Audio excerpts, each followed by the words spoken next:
दिल्लीतील संसद मार्ग पोलीस ठाण्याबाहेर राहुल गांधींचा ठिय्या, पॅलेट गन प्रकरणी गुन्हा दाखल करण्याची मागणी.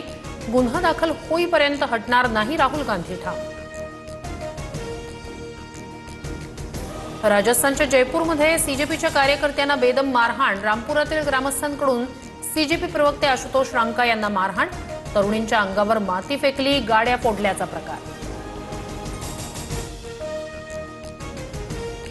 48 तासांच्या आत भाजपच्या गुंडांना अटक न झाल्यास जयपूरला जाणार. आशुतोष रांका यांच्यावरील हल्ल्यानंतर अभिजित दिपके आक्रमक. जयपूरमधील शाळा व्यवस्थित न झाल्यास जंतर मंतर सारखं आंदोलन करण्याचाही इशारा.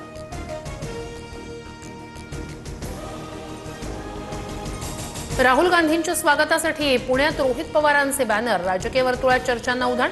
राष्ट्रवादीच्या विलिनीकरणाच्या चर्चांपासून रोहित पवार दूर राहत असल्याची चर्चा. निधीच्या वादावरून पुणे महापालिकेत राष्ट्रवादीच्या नगरसेवकांसाठी या संविधानाची प्रत हाती घेऊन नगरसेवकांच्या जोरदार घोषणा.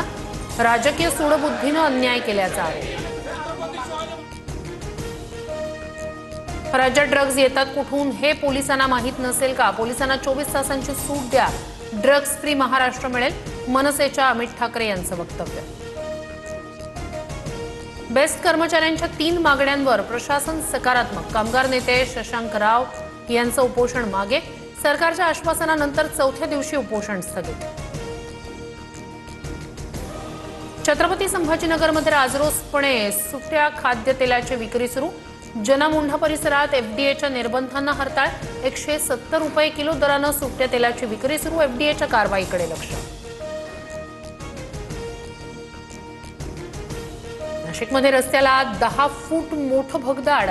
खडी वाहतूक करणारा डंपर अडकला. आनंदवल्ली नवशा गणपती रोडवरील प्रकार. रस्ते कामावरच सवाल उपस्थित.